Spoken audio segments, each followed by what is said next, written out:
I throw darts at a board. I bet on sure things. Read Sun Tzu, The Art of War. Every battle is won before it's ever fought. Think about it. The most valuable commodity I know of is information. Wouldn't you agree? I gotta pump those numbers up. Those are rookie numbers in this racket. A, B, C. A, always B, B, C, closing. Always be closing. Always be closing. The show goes on! It's Wednesday night and fantasy football is on the agenda. Grab a seat and let's get down to business. It's time for the Fantasy Boardroom. Here's your host, Tycoon.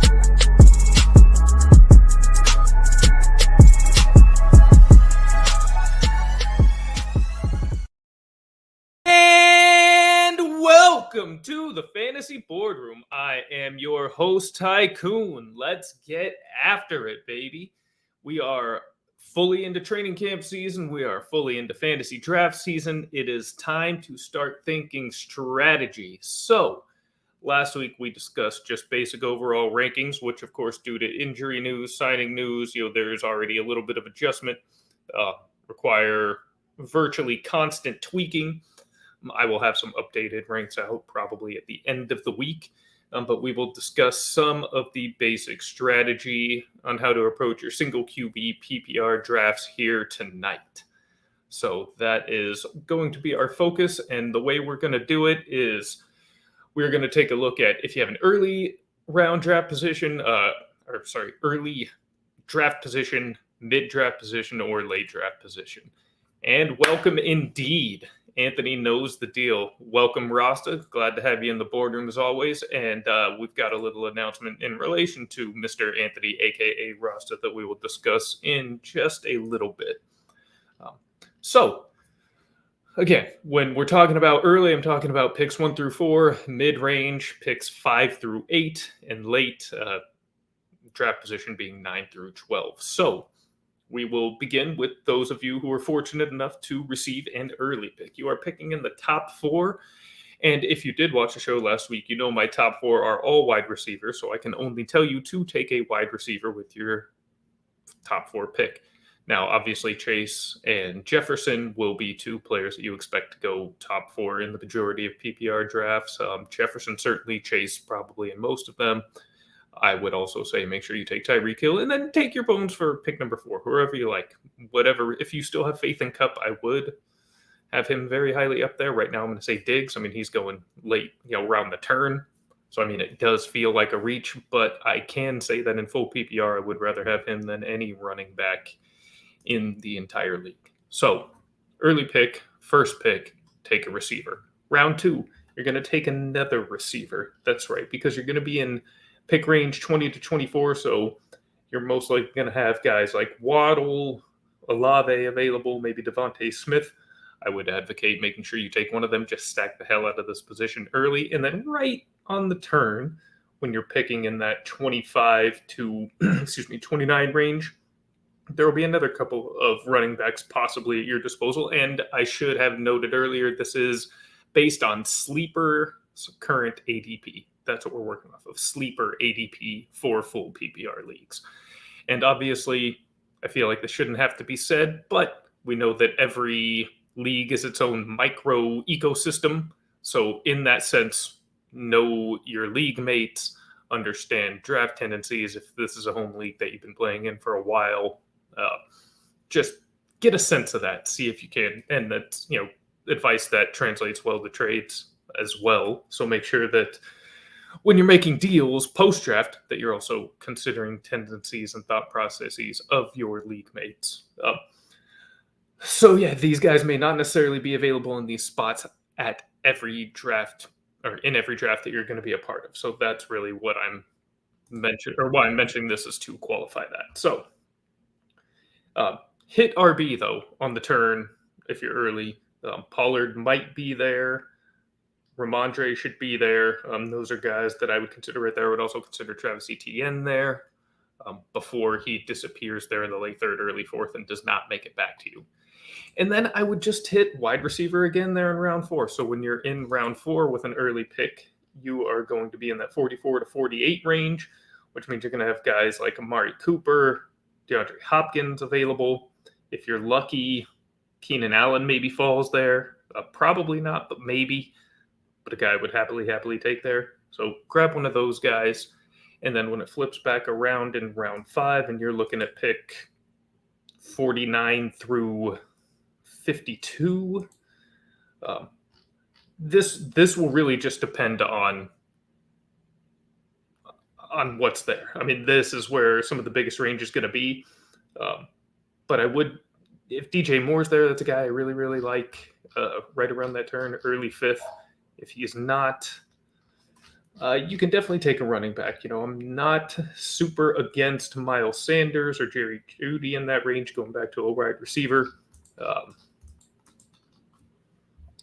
So that's where we're at with that. And then when you get back to round 6, that is where I'm going to say just do the opposite of what you did before and take the best wide receiver or running back available.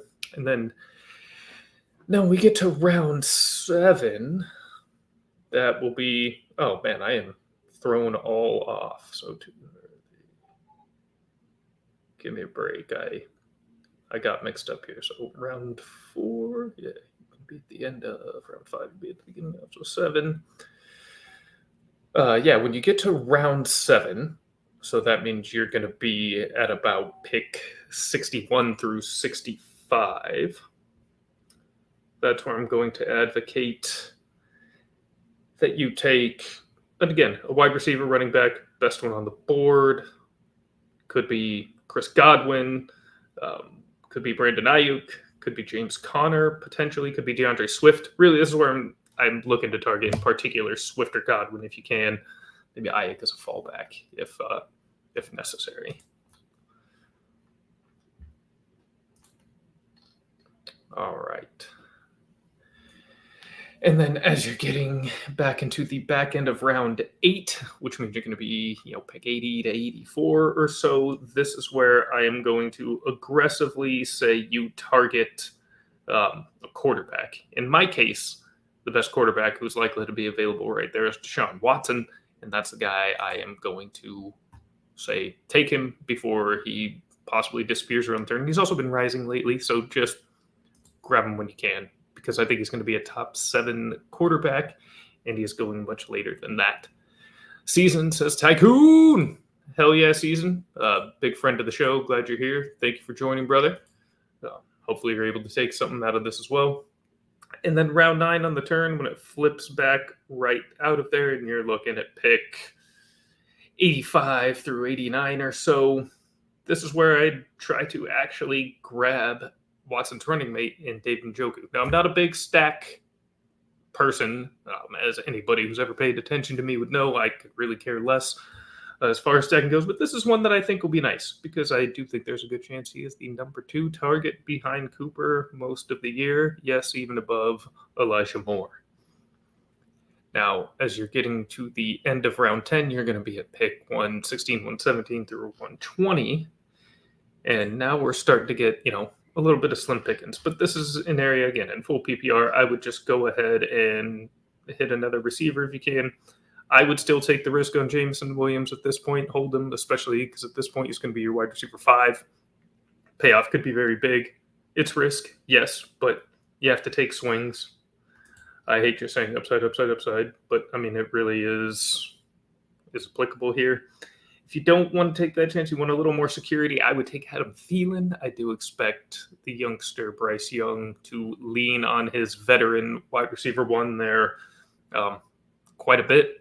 I expect Frank Reich to call for that quite a bit, especially given the salary that Thielen was able to earn this offseason. He's getting paid. He's going to get used. It's simple. And then rounds 11 and 12, I would just hit running back.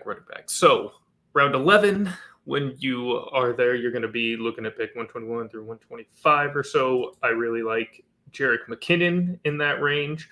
I would say Devon Achane, but he is probably not going to be there at that spot anymore as he continues to rise in drafts with the news of Dalvin Cook going to the New York Jets rather than going home to Miami.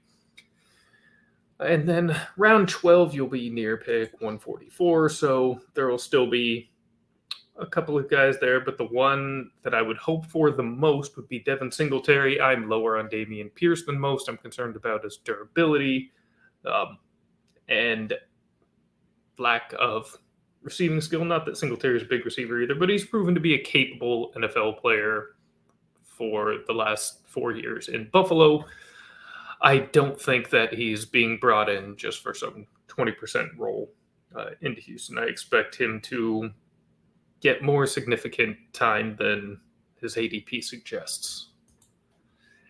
And round 12 is about where I'm going to cap it out as far as strategy goes, because once you get past that, it's really trying to find the value that has fallen in your draft, adding in some of your favorite sleeper picks. We've already discussed some of that stuff.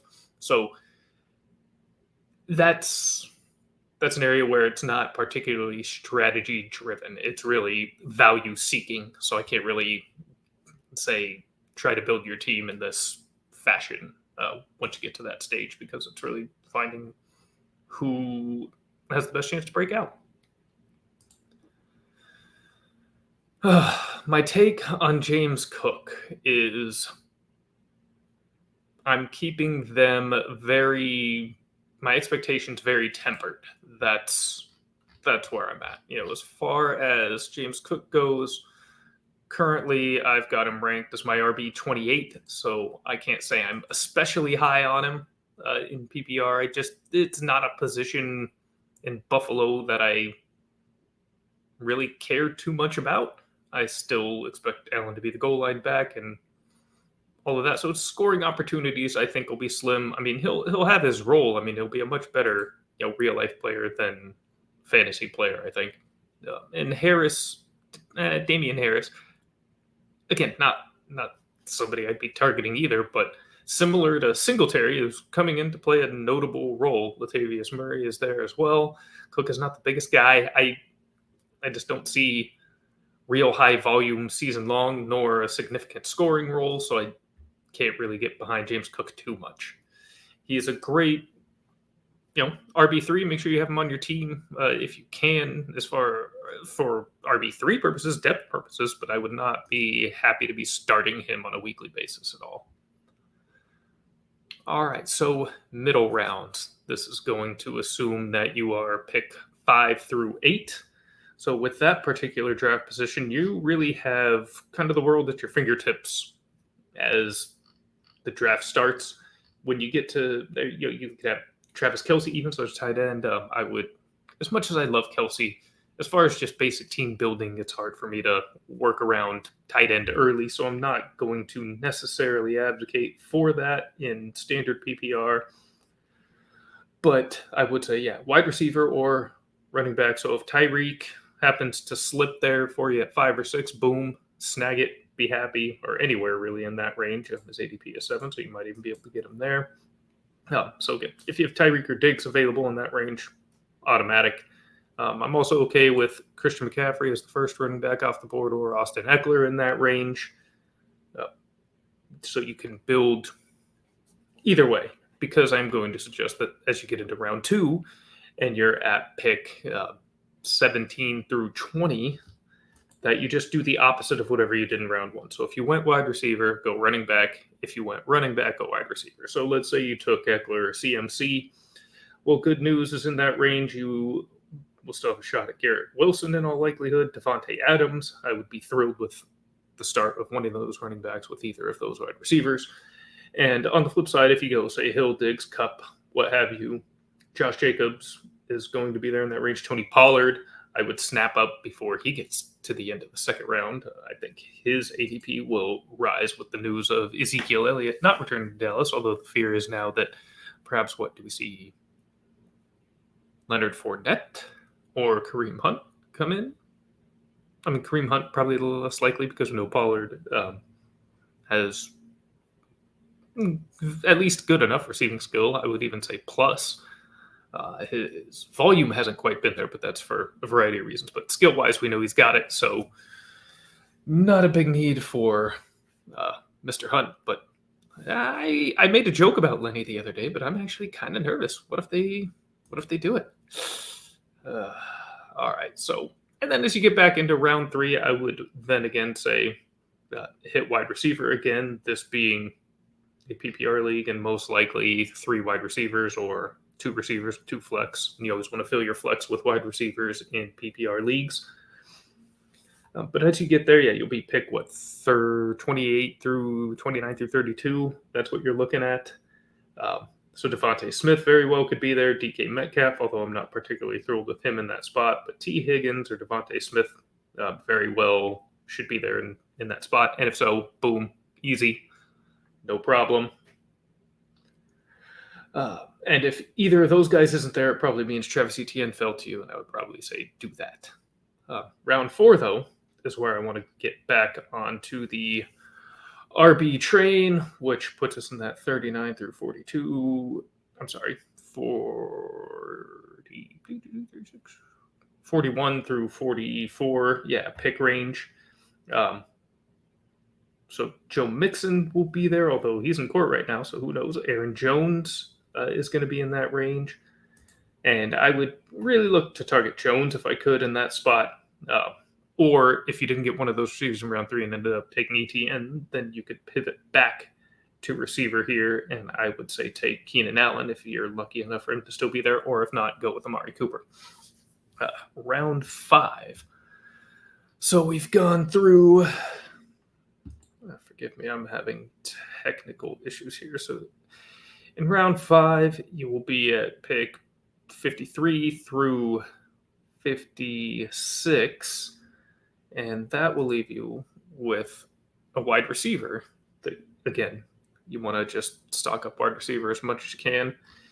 And in that range, you should still have possibly DJ Moore, but definitely Drake London, Jerry Jeudy are guys that should be there and the guys that I would be aiming to take. As you flip back to round 6, again, target wide receiver again. So we're going to be at pick 65 through 68. Hopefully Godwin falls, probably not. So you're going to have Ayuk or possibly Marquise Brown, Tyler Lockett. I would take any of them in that spot. Or if Darren Waller slips a couple spots, he's currently 63.5 in ADP on Sleeper. That's really, really who I'd want there. That's the goal. Get Darren Waller, tight end 3.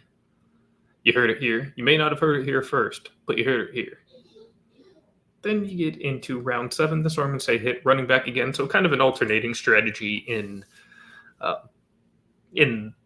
middle draft position.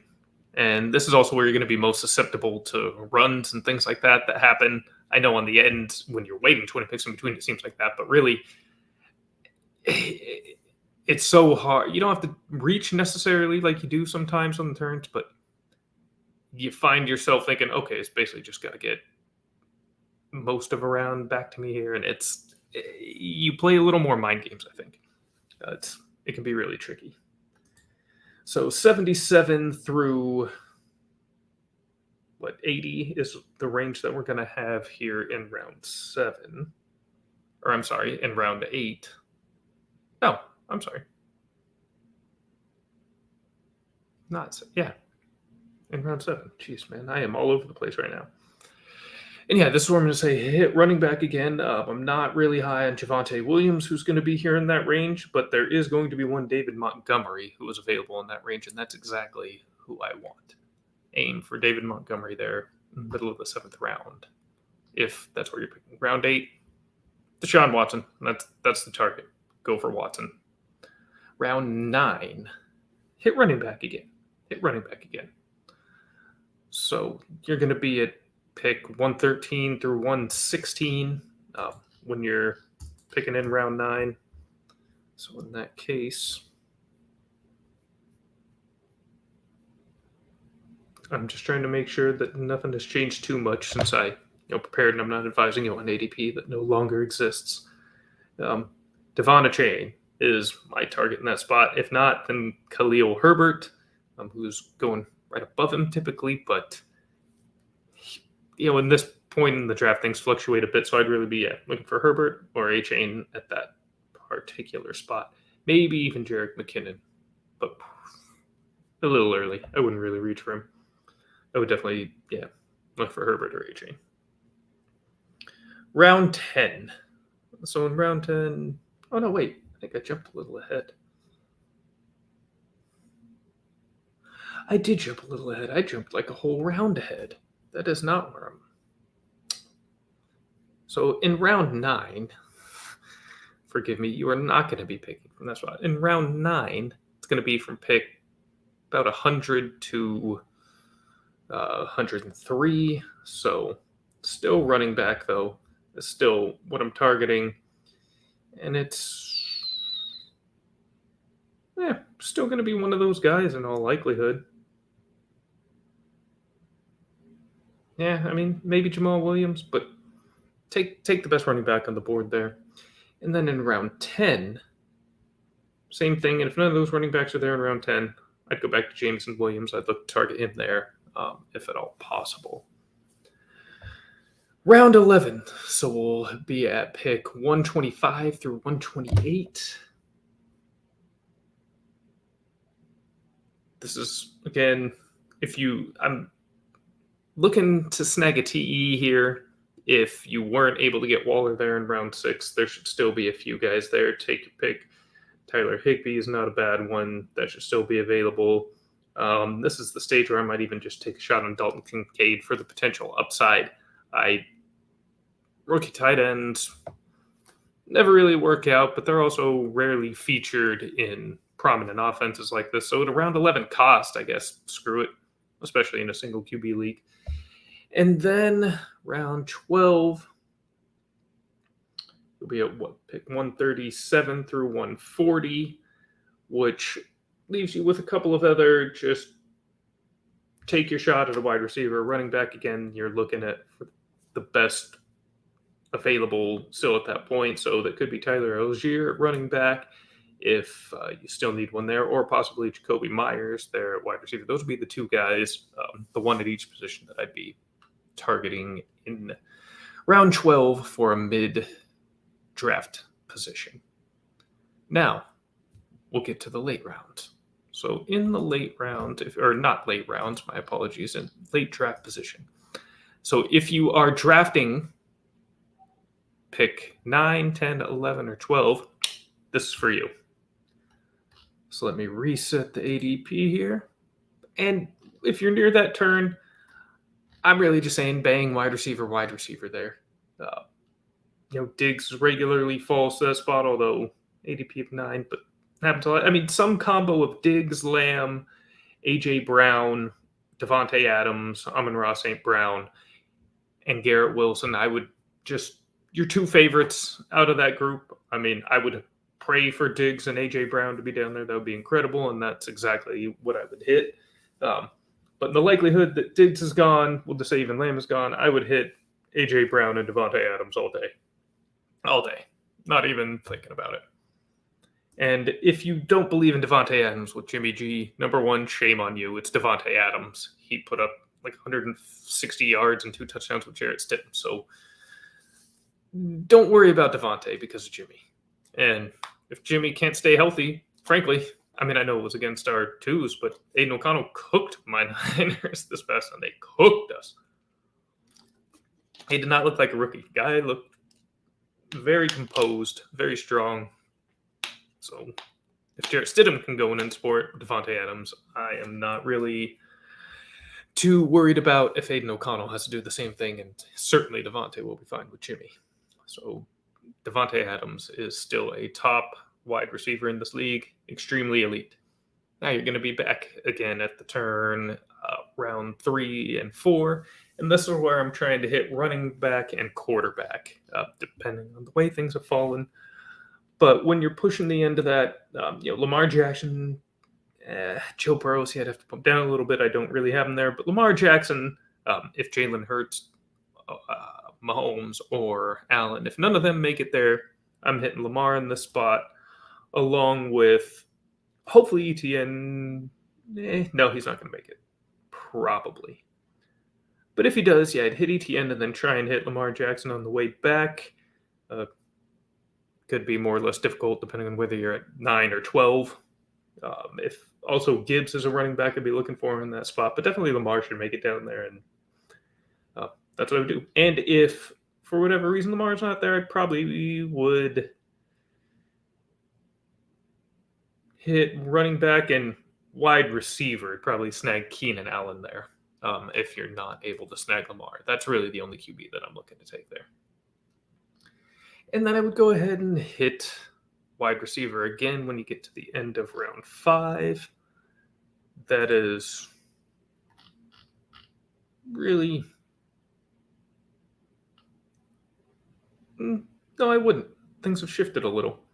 So yes, you get. I'd actually really probably be looking running back. Alvin Kamara, DeAndre Swift. That's who's going to be there around the time. And then on the way back, hit that wide receiver or possibly tight end. Because that's where it seems Waller has shifted up to. And if you don't want to go with Waller there, hopefully Godwin. I'd probably take Godwin before taking Waller there anyways. Just keep building that wide receiver core. And you could also, even still, go running back. There's still going to be some good potential options there at RB here. Dude, how did I screwed this up again. I apologize, folks. Yeah, round 6. So round 7, I apologize. Yeah, so when you get to the end of round 7, good gosh. You're going to be 81 through 84. This is not where I'm looking to go tight end or anything. This is where I'm probably looking running back again. If David Montgomery makes it there, your league mates aren't listening to me and snagging him in the middle of that round. That's where I'm really trying to go. Also, Deontay Johnson is a guy I'd be looking for in that area. Jordan Addison, pending the outcome of the concussion protocol that he was just placed in. This is one range where I'm going to say you don't need to take Deshaun Watson because hopefully you already got Lamar earlier. If not, then I would probably look for him in this range. However, I'm going to assume you did get a quarterback. So on the way back, looking tight end and still David Njoku. That's where I'm going. All right. Now, round 9. So you're going to be picking here towards the end of round 9, which means you're going to be pick 105 through 108.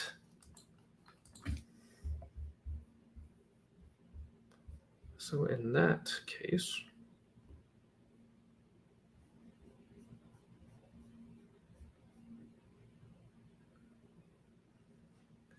I had advised running back checking updated ADP. Probably still the case. Would probably take some P. Ryan around there. Still even Khalil Herbert before the round flips. I have no problem with that. I would want to make sure I actually get Khalil. And then on the way back there in round 11, in round 10,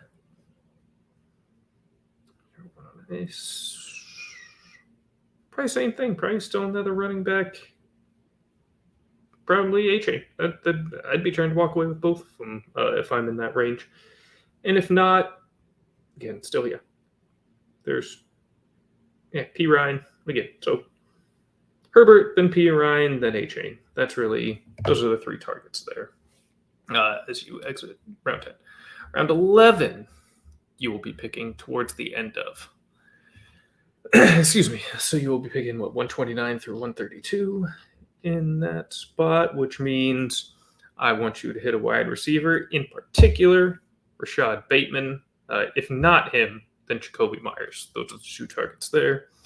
And as you flip back around at the beginning of round 12, I'm advising, once again, another running back. You don't have as strong of a running back room with this particular build, so what I'm looking for is to build that depth in the injury-prone position, especially when a lot of the guys you probably have are mid. So, Tyler Rozier, Devin Singletary, those are really the main targets there.